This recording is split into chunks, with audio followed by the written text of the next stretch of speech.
Tant llibreters com floristes auguren un bon balanç de vendes, ja que el bon temps està acompanyant per sortir al carrer i gaudir de la Diada de Sant Jordi. Tots els comerços que s'han instal·lat al carrer Francesc Layret creuen que és una bona opció poder ubicar-se al centre de la ciutat i oferir els seus productes. Trobo que hi ha molta animació, molta alegria, inclús més que en les dues edicions anteriors. La gent compra, pregunten molt, indaguen i bueno, hi ha qui compra i hi ha qui va preguntant i es dedica a saber preus de tot arreu. Com que la botiga és el que diem, costa una mica que ens arribi la gent a aquest carrer, doncs nosaltres ens acostem a la gent i estem gaudint del dia i hem portat tots els productes que tenim durant tot l'any, de paper cartró i de Sant Jordi.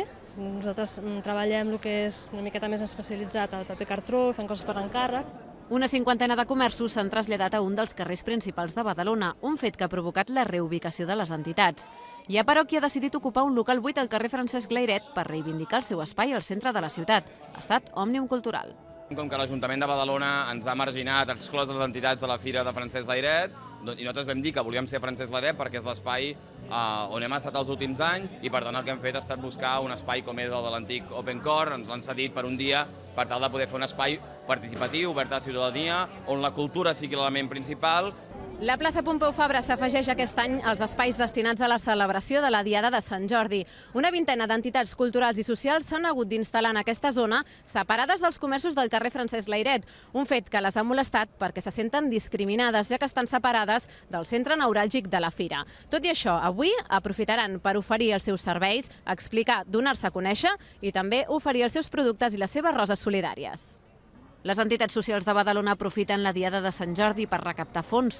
Persones amb discapacitat, Alzheimer, malalts mentals i aquest any també la gent gran que se suma a la Fira de Sant Jordi oferint roses contra l'oblit.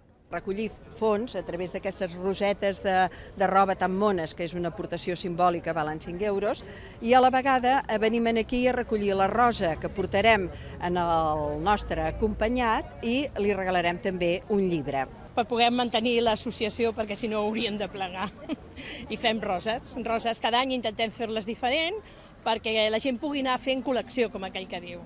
I és el quart any i cada any intentem millorar-lo. Els badalonins miren, remiren, pregunten preus i la majoria acaben comprant.